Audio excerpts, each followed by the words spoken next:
Chocolate ಅದು ಹೆಂಗ ಅನ್ನಿಸ್ತೈತೆ? ಸ್ವಲ್ಪ ಭಯ ಅಲ್ಲ? ಹೂವ ತರ ಐತೆ. ಗಾಡಿ ಡೆಲಿವರಿ ಆಯಿತು, ತುಂಬ ಖುಷಿ ಆಯಿತು. ಮನೆಗೆ ಬಂದು ನೀರು ಕುಡಿದ್ರೇ ಸಮಾಧಾನಪ್ಪ ನನಗೂ.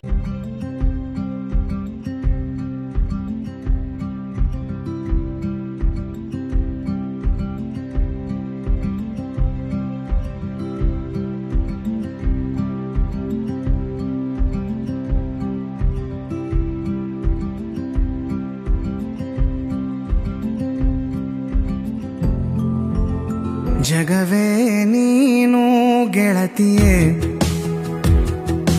ಎಲ್ರಿಗೂ ನಮಸ್ಕಾರ. ಗೆಳತಿ ದಿನಚರಿಗೆ ನಿಮ್ಮೆಲ್ರಿಗೂ ಸ್ವಾಗತ.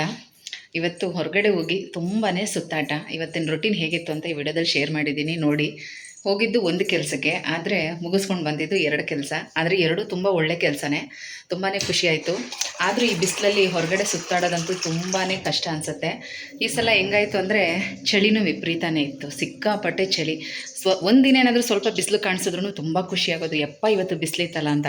ಆದರೆ ಇವಾಗ ಬಿಸಿಲು ನೋಡಿದ್ರೆ ತುಂಬ ಭಯ ಆಗುತ್ತೆ, ಹೊರಗಡೆ ಹೋಗೋಕ್ಕೇ ಭಯ ಆಗುತ್ತೆ. ನಾವು ಹೊರಗಡೆ ಎಷ್ಟೇ ಸುತ್ತಾಡಿ ಬಂದ್ರೂ, ಏನೇ ಜ್ಯೂಸು ಎಳ್ನೀರು ಎಲ್ಲ ಕುಡ್ದಿದ್ರು ಮನೆಗೆ ಬಂದು ನೀರು ಕುಡಿದ್ರೇ ಸಮಾಧಾನಪ್ಪ. ನನಗೂ ಅಷ್ಟೇ ಸಿಕ್ಕಾಪಟ್ಟೆ ಬಾಯಾರಿಕೆ ಆಗ್ತದೆ, ಮೊದಲು ನೀರು ಕುಡಿಬೇಕು. ನಾವು ಹೋಗಿದ್ದೆ ಒಂದು ಕೆಲಸಕ್ಕೆ, ಮುಗಿಸ್ಕೊಂಡು ಬಂದಿದ್ದು 2 ಕೆಲಸ. ಆದರೆ 2 ಕೂಡ ಒಳ್ಳೆ ಕೆಲಸನೇ. ಒಂದು ಗಾಡಿ ಡೆಲಿವರಿ ತೊಗೋಬೇಕಿತ್ತು, ಇನ್ನೊಂದು ನಮ್ಮ ಹುಡುಗನಿಗೆ ಹುಡುಗಿನ ನೋಡೋದು ಶಾಸ್ತ್ರಕ್ಕೆ ಹೋಗಿದ್ವಿ. ಹಾಗಂತ ನನ್ನ ಮಗ ಅಂತ ತಿಳ್ಕೊಬೇಡಿ, ನನ್ನ ಮಗನಿಗಿನ್ನೂ ಹುಡುಗಿ ನೋಡೋದಕ್ಕೆ ಶುರು ಮಾಡಿಲ್ಲ. ಇವನು ಕೂಡ ಮಗನೇ, ವರ್ಷಲಿ ಮಗನೇ ಆಗಬೇಕು. ನಮ್ಮ ಯಜಮಾನ್ರಿಗೆ ಅಣ್ಣನ ಮಗ. 3-4 ವರ್ಷದಿಂದ ಹುಡುಗಿ ಹುಡುಕ್ತಾ ಇದ್ವಿ, ಸೆಟ್ ಆಗಿರಲಿಲ್ಲ. ಈಗ ನಮ್ಮ ರಿಲೇಷನಲ್ಲೇ ಸೆಟ್ ಆಗಿದೆ. ಹಾಗಾಗಿ ಅದೊಂದು ಖುಷಿ ವಿಚಾರನೇ ಅಲ್ವಾ. ಎಷ್ಟು ವರ್ಷದಿಂದ ಕಾಯ್ತಾ ಇದ್ವಿ ಗೊತ್ತಾ ನಾವೆಲ್ಲರೂ ಅವ್ನ ಮದುವೆಗೋಸ್ಕರ. ಫೈನಲಿ ಹುಡುಗಿ ಸೆಟ್ ಆಯಿತು. ಇವತ್ತು ಮಾತುಕತೆ ಇತ್ತು, ಹಾಗಾಗಿ ಯಜಮಾನ್ರು ಅಲ್ಲೋದ್ರು. ನಾನು ನನ್ನ ತಮ್ಮನ ಜೊತೆ ಗಾಡಿ ಡೆಲಿವರಿ ತೊಗೊಳೋದಕ್ಕೆ ಇಂದ್ರನಗರ್ಗೆ ಹೋದೆ. ಪವನ್ಗೆ ಫ್ರೆಂಡ್ದು ಮದುವೆ ಇತ್ತು, ಅವನು ಅಲ್ಲಿಗೆ ಹೋಗಿದ್ದ. ಸೊ 3 ಜನನೂ ಒಂದೊಂದು ಕೆಲಸದ ಮೇಲೆ ಹೊರಗಡೆ ಹೋಗಿದ್ವಿ ಇವತ್ತು. ಗಾಡಿ ಡೆಲಿವರಿ ಎಲ್ಲ ತೊಗೊಂಡು ಅದೆಲ್ಲ ಮುಗಿಸ್ಕೊಂಡು ನಾನು ಕೂಡ ಆ ಫಂಕ್ಷನಲ್ಲಿ ಜಾಯ್ನ್ ಆಗಿದ್ದೆ. ಅವ್ರೇನು ಮಾಡಿದ್ರು ಅಂದರೆ, ಎಲ್ಲೋ ಒಂದೇ ರಿಲೇಷನ್ ಅಲ್ವಾ, ಹೊಸ ಸಂಬಂಧ ಏನಲ್ಲ. ಹಾಗಾಗಿ ಮಾತುಕತೆ ಎಲ್ಲ ಆದಮೇಲೆ ಇವತ್ತೇ ಹೂ ಮುಡಿಸೋ ಶಾಸ್ತ್ರನ ಮುಗಿಸ್ಬಿಡಿ, ಇನ್ನು ಯುಗಾದಿ ಹಬ್ಬ ಆದರೆ ಹೊಸ ಪಂಚಾಂಗ ಬರುತ್ತಲ್ಲ, ಸುಮ್ಮನೆ ಯಾಕೆ ಏನೇನು ಚೇಂಜ್ ಆಗುತ್ತೋ ಅನ್ನೋ ಭಯ ಬೇರೆ. ಈಗೆಲ್ಲ ಹೆಂಗಾಗಿದೆ ಅಂದರೆ ಜಾತಕ ಮ್ಯಾಚ್ ಮಾಡೋದಕ್ಕೇ ಭಯ ಆಗುತ್ತೆ. ಹುಡುಗಿ ಚೆನ್ನಾಗಿರುತ್ತೆ ಅಥವಾ ಹುಡುಗ ಚೆನ್ನಾಗಿರ್ತಾನೆ ಅಂದರೆ ಒಳ್ಳೆಯ ಸಂಬಂಧನೇ ಇರುತ್ತೆ, ಎಲ್ಲನೂ ಚೆನ್ನಾಗಿರುತ್ತೆ. ಆದರೆ ಜಾತಕ ಮ್ಯಾಚ್ ಆಗಿಲ್ಲ ಅಂದರೆ ಕ್ಯಾನ್ಸಲ್ ಆಗಿಬಿಡುತ್ತೆ. ಹಾಗಾಗಿ ಜಾತಕ ನೋಡೋದಕ್ಕೇ ಭಯ ಆಗುತ್ತೆ. ನೀವು ನಂಬಲ್ಲ, ಎಷ್ಟೋ ಜನ ಜಾತಕ ಮ್ಯಾಚ್ ಮಾಡ್ತಾನೇ ಇಲ್ಲ. ಈಗ ಇಬ್ರಿಗೂ ಹೊಂದಾಣಿಕೆ ಅಂದರೆ ಹುಡುಗ ಹುಡುಗಿ ಇಷ್ಟ ಆಗುತ್ತಾ, ಮತ್ತು ಬೇರೆ ಎಲ್ಲ ಒಂದು ಓದಿರೋದಾಗಲಿ, ಕೆಲಸದ ಬಗ್ಗೆ ಆಗಲಿ, ಫ್ಯಾಮಿಲಿ ಕಡೆ ಆಗಲಿ ಎಲ್ಲ ಚೆನ್ನಾಗಿದ್ದಾರೆ ಅನಿಸುತ್ತಾ, ಹೆಚ್ಚು ಕಡಿಮೆ ಆದ್ರೂ ಮದುವೆ ಮಾಡಿಬಿಡ್ತಾ ಇದ್ದಾರೆ. ನಾನು ನೋಡಿದಾಗೆ ಸುಮಾರು 2-3 ಮದುವೆ ಅದೇ ಥರನೇ ಆಗಿದೆ. ಹಾಗಾಗಿ ಅವರು ಏನು ಮಾಡಿದ್ರು, ಹೂ ಮುಡಿಸೋ ಶಾಸ್ತ್ರ ಮಾಡಿಬಿಡೋಣ, ಮದುವೆ ಡೇಟ್ ಬೇಕಾದರೆ ಆಮೇಲೆ ಹಾಕ್ಸೋಣ ಅಂತ ಹೇಳಿ ಇವತ್ತು ಅದನ್ನು ಮಾಡಿದ್ರು. ನಾನು ಅಲ್ಲಿಗೆ ಜಾಯ್ನ್ ಆಗಿದ್ದೆ. ಆ ಒಂದು ಚಿಕ್ಕ ಕ್ಲಿಪ್ ಕೂಡ ಇದರಲ್ಲಿ ಆ್ಯಡ್ ಮಾಡಿದ್ದೀನಿ, ಹುಡುಗ ಹುಡುಗಿ ಹೇಗಿದೆ ಅಂತ ಹೇಳಿ. ತುಂಬ ಸಿಂಪಲ್ಲಾಗಿ ಮಾಡಿದ್ದು. ಹಾಗೆ ಗಾಡಿ ಬಗ್ಗೆ ಕೂಡ ನಿಮಗೆ ಕಂಪ್ಲೀಟ್ ಡೀಟೇಲ್ ಹೇಳ್ತೀನಿ. ಗಾಡಿ ಬಂದಿದೆ, ಆದರೆ ಪೂಜೆ ಮಾಡೋದಕ್ಕಾಗಲಿಲ್ಲ, ನಾಳೆ ಬೆಳಗ್ಗೆ ಮಾಡಬೇಕು. ಬನ್ನಿ ಈ ವಿಡಿಯೋನ ನೋಡಿ ಹೇಗಿತ್ತು ಅಂತ ಕಮೆಂಟಲ್ಲಿ ತಿಳಿಸಿ, ಆಯಿತಾ? ಗಾಡಿ ಡೆಲಿವರಿ, ಗಾಡಿ ತಗೊಳಕ್ಕೆ ಹೋಗ್ತಾ ಇದ್ದೀನಿ. ಮೆಟ್ರೋದಲ್ಲಿ ಬಂದ್ವಿ, ಇವಾಗ ಹಿಡಿದು ನಡ್ಕೊಂಡು ಹೋಗ್ತೀವಿ. ಇದಾ ಚೆನ್ನಾಗಿದೆ. ನಮಗೆ ಬೆಳಗ್ಗೆ 11 ಗಂಟೆಯಿಂದ 12 ಗಂಟೆ ಒಳಗಾಗಿ ಗಾಡಿನ ಹ್ಯಾಂಡ್ ಓವರ್ ಮಾಡ್ಕೊಳ್ಳಿ ಅಂತ ಹೇಳಿದರು. ಹಾಗಾಗಿ ನಾವು ಮೆಟ್ರೋದಲ್ಲಿ ಹೊರಟ್ವಿ. 10:45 ಅಷ್ಟರಲ್ಲಿ ನಾವೀಗ ಇಲ್ಲಿ ಬಂದಿದ್ದೀವಿ. ಮೆಟ್ರೋ ಸ್ಟೇಷನಿಂದ ಬೈ ವಾಕ್ ಒಂದು 5 ಮಿನಿಟ್ಸ್ ಅಷ್ಟೇ ಆಫೀಸ್ ಹತ್ರಕ್ಕೆ ಹೋಗ್ತಾ ಇದ್ದೀವಿ. ಏತರ್ ಕಂಪ್ನಿದು ಮೇನ್ ಬ್ರಾಂಚ್ ಇಂದ್ರಾನಗರಲ್ಲೇ ಇರೋದು. ನಾವು ಈಗ 1 ವಾರದ ಹಿಂದೆ ಅಷ್ಟೇ ಗಾಡಿ ಬುಕ್ ಮಾಡಿದ್ವಿ. ಫ್ರೈಡೇನೇ ಡೆಲಿವರಿ ತೊಗೊಳ್ಳಿ ಅಂತ ಹೇಳಿದ್ರು, ಬಟ್ ಲೇಟ್ ಆಗೋಯಿತು. ಸಂಜೆ 7 ಗಂಟೆ ಅಂತ ಹೇಳಿದ್ರು. ಅಲ್ಲಿಂದ ನಾವು ಗಾಡಿ ತೊಗೊಂಡು ಮನೆ ಹತ್ರ ಬರೋಷ್ಟೊತ್ತಿಗೆ ತುಂಬಾ ದೂರ. ಹಾಗಾಗಿ ಬೇಡ, ಭಾನುವಾರ ತೊಗೋತೀವಿ ಅಂತ ಹೇಳಿ ಇವತ್ತಿಲ್ಲಿ ಬಂದಿದ್ದೀವಿ. ಒಂದು ಸ್ವಲ್ಪ ಪ್ರೊಸೀಜರ್ ಇದೆ ಅಷ್ಟೇ. ನಾವು ತೊಗೋತಾ ಇರೋದು EMIಯಲ್ಲಿ. ನೋಡಿ, ಈ ಬ್ಲೂ ಕಲರ್ ಗಾಡಿನೇ ನಮ್ಮದು. ನಂಬರ್ ಕೂಡ ಎಷ್ಟು ಪರ್ಫೆಕ್ಟಾಗಿ ಬಂದಿದೆ ಗೊತ್ತಾ. ಅವ್ರು ಹೇಳಿದ್ರು, ಫ್ಯಾನ್ಸಿ ನಂಬರ್ ಏನಾದರೂ ಬೇಕಾದರೆ ಹೇಳಿ, ಸ್ಟಾರ್ಟಿಂಗ್ 6,500 ಇದೆ, ನೀವು ಯಾವ ಥರ ನಂಬರ್ ಹೇಳ್ತೀರೋ ಅದ್ರ ಮೇಲೆ ಡಿಪೆಂಡ್ ಅಂತ ಹೇಳಿದ್ರು. ಅದೆಲ್ಲ ಏನು ಬೇಡ, ನಮಗೆ ಏನು ಸಿಗಬೇಕು, ಯಾವ ಥರ ಸಿಗಬೇಕು ಅಂತ ಇರುತ್ತೋ ನೋಡೋಣ, ನಾರ್ಮಲಾಗಿ ಹೇಗೆ ಬರುತ್ತೋ ಹಾಗೆ ಬರಲಿ ಅಂತ ಹೇಳಿದ್ವಿ. ಇದು ಚೆನ್ನಾಗಿದೆ ನಂಬರು. ಇದೇನು ಗೊತ್ತಾ, ಟೋಟಲ್ 10 ಬರುತ್ತೆ. 10 ಅಂದರೆ 1 ಸೂರ್ಯನ ನಂಬರ್. ನೋಡಿ, ಭಾನುವಾರನೇ ಬಂದು ಡೆಲಿವರಿ ಸಿಗ್ತಾಯಿತ್ತು.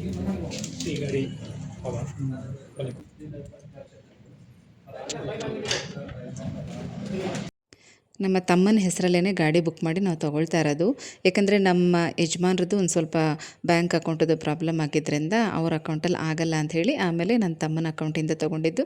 ಈಗಾಗಲೇ ನಾವು 2 ಗಾಡಿ ಕೂಡ ಅಂದರೆ ಈ ಹಿಂದೆ ತೊಗೊಂಡಿದ್ದು 2 ಗಾಡಿ ಕೆಲವು ಸಲ ಮೊಬೈಲ್ ಫೋನ್ಗಳೆಲ್ಲ ಅವನ ಹೆಸರಲ್ಲೇ ನಾವು ತೊಗೊಂಡಿದ್ದೀವಿ. ಹಾಗಾಗಿ ಅವ್ನು ನೀಟಾಗಿ ಅದೆಲ್ಲ ಮೇಂಟೈನ್ ಮಾಡ್ತಾನೆ. ಅದೆಲ್ಲ ಏನೇ ಮೆಸೇಜ್ ಬಂದ್ರೂ ಅದೆಲ್ಲ ನೋಡ್ಕೊಳ್ತಾನೆ. ಹಸ್ಬೆಂಡ್ ಸ್ವಲ್ಪ ಅದೆಲ್ಲ ಗಮನಿಸ್ಕೊಳ್ಳೋದಿಲ್ಲ. ಹಾಗಾಗಿ ನಮ್ಮ ತಮ್ಮನ ಹೆಸರಲ್ಲೇ ಗಾಡಿನ ನಾವು ತೊಗೊಂಡಿರೋದು. ಮತ್ತು ಇಲ್ಲಿ ಯಾಕೆ ಈ ಥರ ಫೋಟೋ ತೆಗಿತಾ ಇದ್ದಾರೆ ಅಂದರೆ, ಈಗ 1 ತಿಂಗಳು ಒಳಗಾಗಿ ಅಂದರೆ ಈ ಮೇ 30ನೇ ತಾರೀಕಿಗೆ ಈ ಒಂದು ಆಪ್ಷನ್ ಹೆಂಡ್ ಆಗಿಬಿಡುತ್ತೆ. ಅಂದರೆ ಲೋನಲ್ಲಿ ತೊಗೊಳ್ಳೋವಂಥವ್ರಿಗೆ EMIಯಲ್ಲಿ ಗಾಡಿ ತೊಗೊಳ್ಳೋವಂಥವ್ರಿಗೆ 5,000 ಸಬ್ಸಿಡಿ ಇರುತ್ತೆ. ಅದಕ್ಕೋಸ್ಕರ ಅಲ್ಲಿ ಕೂರಿಸಿ ಫೋಟೋ ತೆಗೆದಿರೋದು. ಅಂದರೆ ಆ ಒಂದು ಸೌಲಭ್ಯ ನಮಗೆ ಸಿಕ್ಕಿದೆ ಅಂತ ಪ್ರೂಫ್ಗೋಸ್ಕರ ಅಲ್ಲಿ ಕೂರಿಸಿ ಫೋಟೋ ತೆಗಿತಾ ಇರೋದು. ಹಾಗಾಗಿ ಯಾರಾದರೂ ಗಾಡಿ ಬುಕ್ ಮಾಡಬೇಕು ಅಂತ ಇದ್ದರೆ ಆದಷ್ಟು ಬೇಗ ಈ ತಿಂಗಳು ಒಳಗಡೆ ಬುಕ್ ಮಾಡ್ಕೊಳ್ಳಿ. ನಿಮಗೆ 5,000 ರೂಪಾಯಿ ಕಡಿಮೆ ಆಗುತ್ತೆ. ಕ್ಯಾಶಲ್ಲಿ ತೊಗೊಳ್ಳೋರ್ಗು ಕಡಿಮೆ ಆಗುತ್ತೇನೋ ನನಗೆ ಗೊತ್ತಿಲ್ಲ. ಬಟ್ EMIಯಲ್ಲಿ ತೊಗೊಳ್ಳೋರಿಗೆ 5,000 ರೂಪಾಯಿ ಕಡಿಮೆ ಮಾಡ್ತಾ ಇದ್ದಾರೆ. ನೆಕ್ಸ್ಟ್ ಮಂತಿಂದ ಈ ಆಫರ್ ಕ್ಲೋಸ್ ಆಗಿಬಿಡುತ್ತೆ. ಹಾಗಾಗಿ ನೋಡಿ ತೊಗೊಳ್ಳಿ. ಈಗ ನಮ್ಮ ಗಾಡಿ ಅಂತೂ ರೆಡಿ ಆಗಿದೆ. ನಂಬರ್ ಕೂಡ ಅಷ್ಟೇ 343. ತುಂಬ ಇಷ್ಟ ಆಯಿತು ನನಗೆ ಈ ನಂಬರು. ಅಂದರೆ 10 ಅಲ್ವಾ, ಅದು ಪೂರ್ತಿ ಕೌಂಟ್ ಮಾಡಿದ್ರೆ 1 ಅಂತ ಬರುತ್ತೆ. 1 ಸೂರ್ಯ ನಂಬರ್. ಹಾಗಾಗಿ ಭಾನುವಾರನೇ ನಮಗೆ ಗಾಡಿ ಸಿಕ್ಕಿದ್ದು ತುಂಬಾ ಖುಷಿ ಅನ್ನಿಸ್ತು. ನಾನೊಂದು ಸಲ ಎಲ್ಲ ಚೆಕ್ ಮಾಡಿದೆ, ನೋಡಿದೆ ಹೇಗಿದೆ ಏನು ಅಂತ. ನನ್ನ ತಮ್ಮ ಕೂಡ ಎಲ್ಲ ಒಂದು ಸಲ ಚೆಕ್ ಮಾಡ್ತಾ ಇದ್ದಾನೆ. ಮತ್ತು ಇವರು ಕೂಡ ಎಲ್ಲ ಎಕ್ಸ್ಪ್ಲೈನ್ ಮಾಡ್ತಾ ಇದ್ದಾರೆ. ಅವ್ರು ಏನೆಲ್ಲ ಹೇಳ್ತಾರೆ ಕೇಳಿಸ್ಕೊಳ್ಳಿ.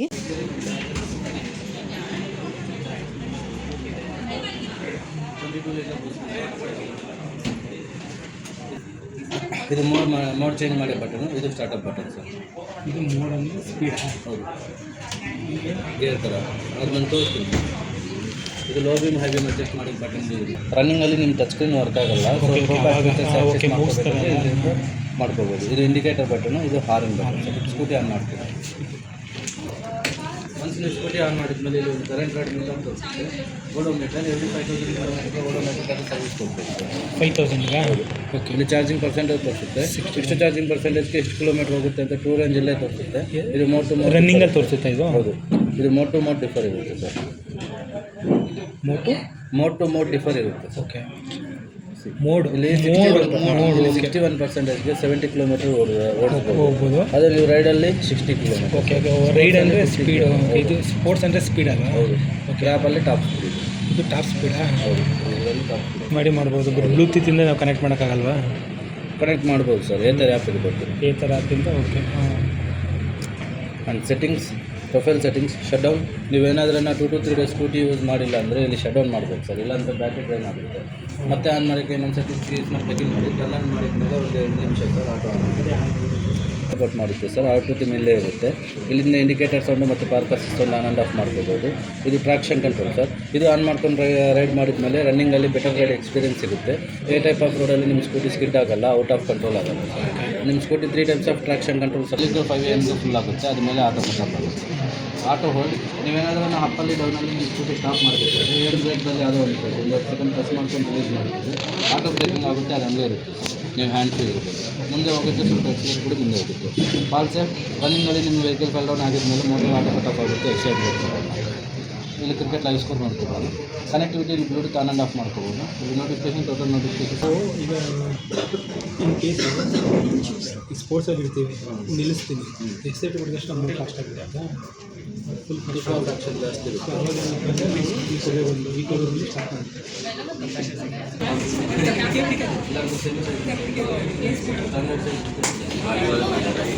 ಚಿಕ್ಕದಾಗಿ ಸೇಮ್ ಸೈಜು ಸೇಮ್ ಕಲರೇ ಅಂತ ಬರೋದು.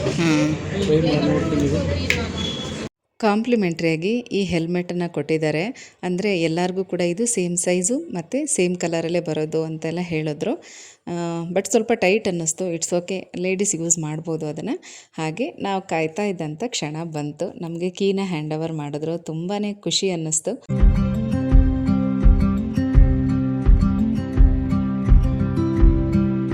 ಹಾಗೆ ಹೊರಗಡೆ ಬರ್ತಾ ಇಲ್ಲಿ ಸೈನ್ ಹಾಕಿಸ್ಕೊಳ್ತಾರೆ. ನಿಜಕ್ಕೂ ಗಾಡಿ ಬಗ್ಗೆ ತುಂಬ ಚೆನ್ನಾಗಿ ಎಕ್ಸ್ಪ್ಲೈನ್ ಮಾಡಿದ್ರು. 100% ಚಾರ್ಜ್ ಮಾಡಿಕೊಂಡ್ರೆ 130 ಕಿಲೋಮೀಟ್ರು ಮೈಲೇಜ್ ಕೊಡುತ್ತೆ ಅಂತ ಹೇಳಿದ್ದಾರೆ. ಮತ್ತು 1 ಪರ್ಸನ್ನು ಗಾಡಿನ ಡ್ರೈವ್ ಮಾಡಿದ್ರೆ 130 ಕಿಲೋಮೀಟ್ರು ಮೈಲೇಜ್ ಇರುತ್ತೆ. ಇಬ್ಬರು ಕೂತ್ಕೊಂಡು ಒಂದು 5 kg ಲಗೇಜನ್ನು ಹಾಕ್ಕೊಂಡ್ರೆ 100 ಕಿಲೋಮೀಟ್ರಷ್ಟು ಮೈಲೇಜ್ ಇರುತ್ತೆ ಅಂತ ಹೇಳಿದ್ರು. ಮತ್ತು ಬ್ಯಾಟ್ರಿ ಕೂಡ 5 ವರ್ಷ ವ್ಯಾರಂಟಿ ಇದೆ.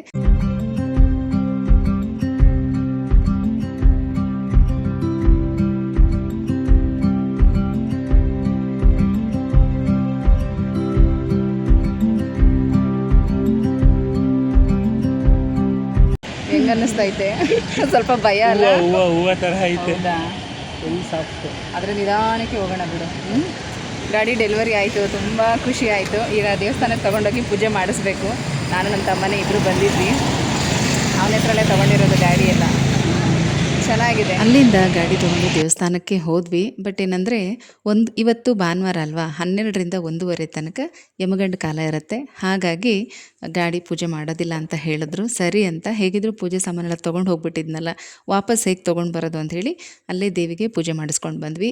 ಗಾಡಿನ ದೇವಿಗೂ ತೋರಿಸ್ದಾಗಾಯಿತು, ಒಂದು ಕೃತಜ್ಞತೆನ ಹೇಳಿ ಖುಷಿ ಆಯಿತು ಅಂತ ಅಮ್ಮನವ್ರ ಹತ್ರ ಎಲ್ಲನೂ ಕೂಡ ಹೇಳಿ ಪೂಜೆ ಮಾಡಿಸ್ಕೊಂಡು ಈಗ ಇಲ್ಲಿ ಫಂಕ್ಷನ್ನಲ್ಲಿ ಜಾಯಿನ್ ಆಗಿದ್ದೀನಿ. ಬೆಳಿಗ್ಗೆ 6 ಗಂಟೆಗೆ ಸ್ನಾನ ಬಿಟ್ರೆ ಮತ್ತೆ ನಾನು ಎಷ್ಟೆಲ್ಲ ಸುತ್ತಾಕೊ ಬಂದಿದ್ದೀನಿ ಗೊತ್ತಾ? ಈಗ ಹಂಗೆ ಆಗಿದ್ದು ನಾವು. ಅಭಿ ಮದ್ವೆಗೆ ವೆಯ್ಟ್ ಮಾಡಿ ಮಾಡಿ ನೆಟ್ಟಿಗೆ ರೆಡಿ ಆಗ್ದಂಗೆ ಬಂದು ಎಂಗೇಜ್ಮೆಂಟ್ ಮಾಡೋ ಥರ ಆಯ್ತಾಯ್ತು. ಸೊಸೆ ಹಂಗೋಕೆ ಬರ್ತಾಳ, ನೀವು ರೆಡಿ ಆಗಲಿ ಅಂತೇಳಿ ಸೊಸೆ ಬರ್ತಾವಳ ಬಂದ್ರೆ ಸಾಕಪ್ಪ ನಮ್ದು. ಕಾಯ್ತಾ ಇದ್ವಿ. ಹೌದು. ಇವತ್ತು 2 ಕೆಲಸ ಕ್ಯಾನ್ಸಲ್. ಒಂದು ಶ್ರೀಮಂತ ಕ್ಯಾನ್ಸಲ್, ಒಂದು ಮಗನಿಗೆ ಹೋಗ್ಬೇಕಿತ್ತು. ಹೌದಾ? ಅವರು ಹೊರಗಡೆ ಆಯ್ತಂತಂದ್ವಿ, ಬರಬೇಡಿ ಅಂತಂತೆ. ಶ್ರೀಮಂತ ಮಾಡೋ ಹುಡುಗಿ ಇದ್ದು ದೊಡ್ಡಪ್ಪತ್ತಿದ್ರು.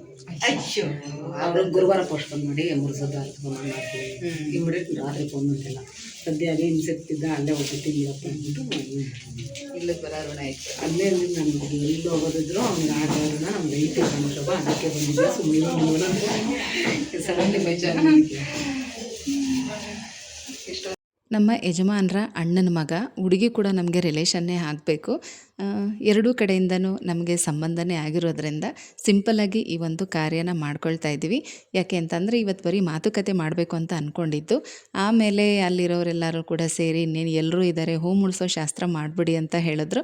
ಆಮೇಲೆ ಹೋಗಿ ಅರ್ಜೆಂಟಿಗೆ ಏನೇನು ಸಾಮಗ್ರಿಗಳು ಸಿಗುತ್ತೋ ಎಲ್ಲನೂ ಕೂಡ ತೊಗೊಂಡು ಜೋಡಿಸ್ಕೊಂಡು ಆವಾಗ ಹೋಗಿ ಸೀರೆ ಬಳೆ ಎಲ್ಲನೂ ಕೂಡ ತೊಗೊಂಡು ಬಂದು ಹುಡುಗಿಗೆ ಹೂ ಮುಡಿಸೋ ಶಾಸ್ತ್ರನ ಮಾಡ್ತಾಯಿದ್ದಾರೆ.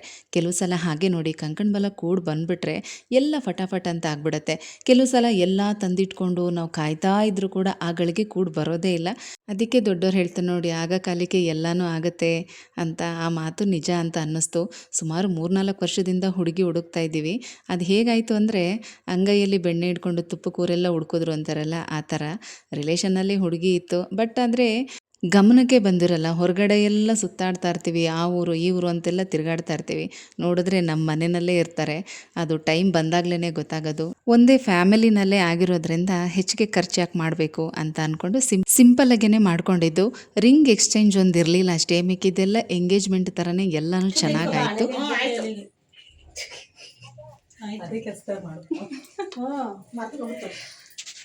ಹೂವು ಮುಡಿಸ್ತಾವ್ರೆ, ಮನಶಾಸ್ತ್ರನೇ. ಮನಶಾಸ್ತ್ರ ಮಾಡ್ತಾರ. ನಾನು ಕರ್ದಿಲ್ಲ ಅಂತ ಮುಡ್ಕೋತಾರಕ್ಕವ, ನೀವು ಸರಿ ಬಿಡು ಅಂತ ಹೇಳ್ಕೊಂಡಿ ನಮ್ಮ ಮನೆಯವರು ಇಲ್ಲ ನಂಟ್ರೆ ಯಾರು ಮಾಡಿದ್ರು ನಮ್ಗೆ ಕರ್ದಿಲ್ಲ. ಕೇಳಿಸ್ತಾ ಇಲ್ಲ, ನನ್ನ ಮನೇಲಿ ಹೇಳ್ತೀನಿ ನಮ್ಮ ಜನದಲ್ಲಿ ಬನ್ರಿ ಒಳಗೆ. ಅಭಿ ಮದುವೆನೂ ಕೂಡ ಅಷ್ಟೇ ಸಿಂಪಲ್ಲಾಗಿ ದೇವಸ್ಥಾನದಲ್ಲಿ ಮಾಡ್ತಾ ಇರೋದು. ದೇವಸ್ಥಾನ ಅಂದರೆ ಮುಡುಕುತೊರೆ ಮಲ್ಲಿಕಾರ್ಜುನ ಸ್ವಾಮಿ ಸನ್ನಿಧಾನದಲ್ಲಿ, ಅಲ್ಲಿ ಮದುವೆ ಮಾಡ್ತಾ ಇರೋದು. ಈಗ ಹುಡುಗ ಹುಡುಗಿ ಇಬ್ಬರು ನಮ್ಮ ಕಡೆನೇ, ಅಂದರೆ ಒಂದೇ ಫ್ಯಾಮಿಲಿ ಆಗಿರೋದ್ರಿಂದ ಯಾಕೆ ಸುಮ್ಮನೆ ಹೆಚ್ಚಿಗೆ ಖರ್ಚು ಮಾಡಬೇಕು ಅಂತಷ್ಟೇ. ಅದೇ ದುಡ್ಡು ಅವ್ರಿಗಿದ್ರೆ ಮುಂದೆ ಅವ್ರ ಫ್ಯೂಚರ್ಗಾಗತ್ತೆ. ನಾನು ಇತ್ತೀಚೆಗೆ ಇನ್ಸ್ಟಾಗ್ರಾಮಲ್ಲಿ ಒಂದು ವಿಡಿಯೋನ ನೋಡಿದೆ. ಹುಡುಗ ಹುಡುಗಿ ಇಬ್ಬರು ಅವ್ರ ಮದುವೆಗೆ ಖರ್ಚಾಗುವಂಥ ದುಡ್ಡಲ್ಲಿ ಒಂದು ಸ್ವಂತ ಮನೇನ ತೊಗೊಂಡು ಸಿಂಪಲಾಗಿ ರಿಜಿಸ್ಟ್ರ್ ಮ್ಯಾರೇಜನ್ನು ಮಾಡಿಕೊಂಡು ಮನೆಯಲ್ಲೇ ಒಂದು ರಿಸೆಪ್ಷನ್ ಥರ ಮಾಡಿಕೊಂಡ್ರು. ಗೃಹ ಪ್ರವೇಶನೂ ಆಯಿತು, ಅವ್ರ ರಿಸೆಪ್ಷನ್ನೂ ಆಯಿತು, ಬಂದವ್ರಿಗೆ ಊಟ ಹಾಕಿದಾಗೂ ಆಯಿತು, ಅವ್ರಿಗಿರೋದಕ್ಕೆ ಸ್ವಂತ ಮನೆಯೂ ಆಯಿತು. ಎಷ್ಟು ಬುದ್ಧಿವಂತಿಕೆ ಅಲ್ವಾ. ಹಾಗಾಗಿ ಈಗ ಹೊರಗಡೆಯಿಂದ ಹೊಸ ಸಂಬಂಧ ಅಂದಿದ್ರೆ ಮದುವೆ ಹೀಗೆ ಮಾಡಬೇಕು, ಎಂಗೇಜ್ಮೆಂಟ್ ಹೀಗೆ ಮಾಡಬೇಕು, ಅದು ಇದು ಅಂತ ತುಂಬಾ ಡಿಸ್ಕಷನ್ ಇರ್ತಾಯಿತ್ತು. ಈಗ ಇಬ್ಬರು ಕೂಡ ಒಂದೇ ಫ್ಯಾಮಿಲಿ ಆಗಿರೋದ್ರಿಂದ, ರಿಲೇಷನಲ್ಲೇ ಮದುವೆ ಆಗ್ತಾ ಇರೋದ್ರಿಂದ ಅವ್ರಿಗೆ ಹೇಗೆ ಬೇಕೋ ಹಾಗೆ ಗ್ರ್ಯಾಂಡಾಗಿ ಆಗಬೇಕು ಅಂದರೆ ಗ್ರ್ಯಾಂಡಾಗಿ ಮಾಡ್ತಾಯಿದ್ರು. ಈಗ ಅವರೇ ಸಿಂಪಲಾಗಿ ಮದುವೆ ಆಗಬೇಕು ಅಂತ ಒಪ್ಕೊಂಡಿರೋದ್ರಿಂದ ಸಿಂಪಲಾಗಿ ದೇವಸ್ಥಾನದಲ್ಲಿ ಮದುವೆ ಮಾಡ್ತಾ ಇರೋದು. ಇನ್ನೂ ಡೇಟ್ ಹಾಕ್ಸಿಲ್ಲ, ಡೇಟ್ ಎಲ್ಲ ಹಾಕ್ಸಿದ್ಮೇಲೆ ಹೇಳ್ತೀನಿ. ಮದುವೆ ಶಾಸ್ತ್ರಗಳು ತಯಾರಿಗಳೆಲ್ಲ ಹೇಗಿರುತ್ತೆ ಅಂತ ಖಂಡಿತ ಶೇರ್ ಮಾಡ್ತೀನಿ. ನೋಡ್ರಿ,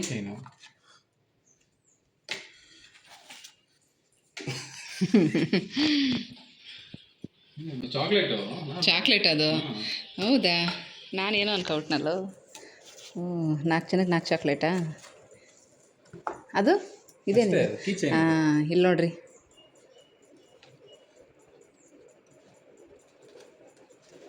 ಪರವಾಗಿಲ್ಲ. ಹಾಂ ನನಗೆ ಮಗ್ ಕೊಟ್ಟರು ಆ ಮಗ್ಗಲ್ಲೇ ನನ್ನ ಗಾಡಿ ಫೋಟೋ ಇನ್ನೊಂದು ಗಾಡಿ ಫೋಟೋ ಇತ್ತು. ಒಂದು ಗಿಫ್ಟ್ ಬಾಕ್ಸ್ನ ಕೊಟ್ಟಿದ್ದರು. ಅದರಲ್ಲಿ 4 ಚಾಕ್ಲೇಟು ಮತ್ತು 2 ಕೀ ಚೈನ್ ಇತ್ತು. ಮನೆಗೆ ಬಂದಮೇಲೆ ಅದನ್ನು ಓಪನ್ ಮಾಡಿದೆ. ಇದು ಸೋಮವಾರ ಬೆಳಗ್ಗೆ ಗಾಡಿ ಪೂಜೆ ಮಾಡೋಣ ಅಂತ ರೆಡಿ ಮಾಡ್ಕೊಳ್ತಾ ಇದ್ದೆ. ಮತ್ತು ಬೆಳಗ್ಗೆ ಕೂಡ ಮಾಡೋದಕ್ಕಾಗಲಿಲ್ಲ, ಯಜಮಾನ್ರಿಗೆ ಅರ್ಜೆಂಟ್ ಕೆಲಸ ಇತ್ತು ಅಂತ ಹೊರಟುಬಿಟ್ರು. ಸಂಜೆ ಪೂಜೆ ಮಾಡ್ತಾ ಇರೋದು. ಸಂಜೆ ಅಷ್ಟೊತ್ತಿಗೆ ಹುಣ್ಣಿಮೆ ಕೂಡ ಸ್ಟಾರ್ಟ್ ಆಗಿತ್ತಲ್ಲ, ಹಾಗಾಗಿ ಇವತ್ತು ಹೊಸ ಗಾಡಿ ಅಂಥೇಳಿ ಈ ಥರ ಇದನ್ನು ಕಟ್ತಾ ಇದ್ದೀನಿ. ನೀವು ಕೂಡ ಅಷ್ಟೇ ಹೊಸ ಗಾಡಿ ತೊಗೊಂಡಾಗ ಅಥವಾ ಅಮಾವಾಸ್ಯೆ ಹುಣ್ಣಿಮೆ ನಿಮ್ಮ ಹಳೆ ಗಾಡಿನೇ ಆಗಲಿ ಇದನ್ನು ಕಟ್ಟೋದ್ರಿಂದ ತುಂಬಾ ಒಳ್ಳೆಯದು. ದೃಷ್ಟಿ ಏನಾದರೂ ಇದ್ದರೆ ನಿವಾರಣೆ ಆಗುತ್ತೆ. ಹಾಗೆ ಏನಾದರೂ ಸಣ್ಣ ಪುಟ್ಟ ಪ್ರಾಬ್ಲಮ್ಗಳಿದ್ರೂ ಕೂಡ ಅಡೆತಡೆಗಳು ಅವರು ಗಾಡಿ ಓಡಿಸುವಾಗ ಏನೇ ಪ್ರಾಬ್ಲಮ್ಗಳಾದರೂ ಕೂಡ ಅದು ಅಲ್ಲಿಂದಲ್ಲಿಗೆ ನಿವಾರಣೆ ಆಗುತ್ತೆ. ಒಂದೇ ಒಂದು ಅರಿಶಿನ ಕೊಂಬು, ಒಂದು ಸ್ವಲ್ಪ ಕಪ್ಪು ಮೆಣಸು ಮತ್ತು ಲವಂಗ, ಕಲ್ಲುಪ್ಪು ಇದಿಷ್ಟನ್ನು ಸೇರಿಸಿ ಹಳದಿ ಬಟ್ಟೆನಲ್ಲಿ ಈ ರೀತಿ ಗಂಟು ಕಟ್ಟಿ ನೀವು ಕಾಣಿಸೋ ಥರ ಆದರೂ ಕಟ್ಬೋದು ಅಥವಾ ಕಾಣಿಸ್ತಿರೋ ಥರ ನಂಬರ್ ಪ್ಲೇಟ್ ಹಿಂದೆಗಡೆ ಕೂಡ ಕಟ್ಬೋದು. ಆದರೆ ತುಂಬ ಒಳ್ಳೆಯದು. ಆಗಾಗ 3 ತಿಂಗಳಿಗೆ ಅಥವಾ 6 ತಿಂಗಳಿಗೆ ಒಂದು ಸಲ ಅಮಾವಾಸ್ಯೆ ಹುಣ್ಣಿಮೆಗೆ ಇದನ್ನು ಬದಲಾಯಿಸಿದ್ರೆ ಸಾಕು. ಕಲ್ಲುಪ್ಪೆಲ್ಲ ಕರ್ಗೋಗ್ಬಿಟ್ಟಿರುತ್ತೆ. ಇನ್ನು ಅರಿಶಿನ ಕೊಂಬು, ಲವಂಗ ಮತ್ತು ಮೆಣಸನ್ನು ಅದನ್ನು ಆ ಬಟ್ಟೆ ಸಮೇತನೇ ಗಾಡಿಗೆ ಇಳಿ ತೆಗೆದು ಅದನ್ನು ಒಂದು ಸೈಡಲ್ಲಿ ಬಿಸಾಕೋದು ಮತ್ತು ಹೊಸದಾಗಿ ಇದೇ ಥರ ರೆಡಿ ಮಾಡಿ ಕಟ್ಟಬೇಕು. ತುಂಬಾ ಒಳ್ಳೆಯದು. ಈಗ ಬನ್ನಿ ಸಿಂಪಲ್ಲಾಗಿ ಮನೇಲೇ ಹೇಗೆ ಪೂಜೆ ಮಾಡಿಕೊಂಡೆ ಅಂತ ತೋರಿಸ್ತಾ ಇದ್ದೀನಿ. ಯುಗಾದಿ ಹಬ್ಬ ಆದಮೇಲೆ ನಮ್ಮ ಮನೆ ದೇವ್ರಿಗೆ ಹೋಗಬೇಕು. ಆಗ ಅಲ್ಲಿ ದೇವಸ್ಥಾನದಲ್ಲಿ ಪೂಜೆ ಮಾಡಿಸೋಣ ಅಂಥೇಳಿ ಇವತ್ತು ಸಿಂಪಲ್ಲಾಗಿ ಈ ಥರ ಪೂಜೆ ಮಾಡ್ಕೊಂಡಿದ್ದೀನಿ ಮನೆ ಹತ್ರನೇ. ವಿಡಿಯೋನ ಪೂರ್ತಿ ನೋಡಿದ್ದಕ್ಕಾಗಿ ಧನ್ಯವಾದಗಳು. ವಿಡಿಯೋ ಹೇಗಿತ್ತು ಅಂತ ತಪ್ಪದೆ ಕಮೆಂಟಲ್ಲಿ ತಿಳಿಸಿ ಆಯಿತಾ. ಏನೇ ಡೌಟ್ ಇದ್ದರೂ ಕಮೆಂಟ್ಸ್ ಮಾಡಿ, ಸಾಧ್ಯವಾದಷ್ಟು ರಿಪ್ಲೈ ಮಾಡೋದಕ್ಕೆ ಟ್ರೈ ಮಾಡ್ತೀನಿ.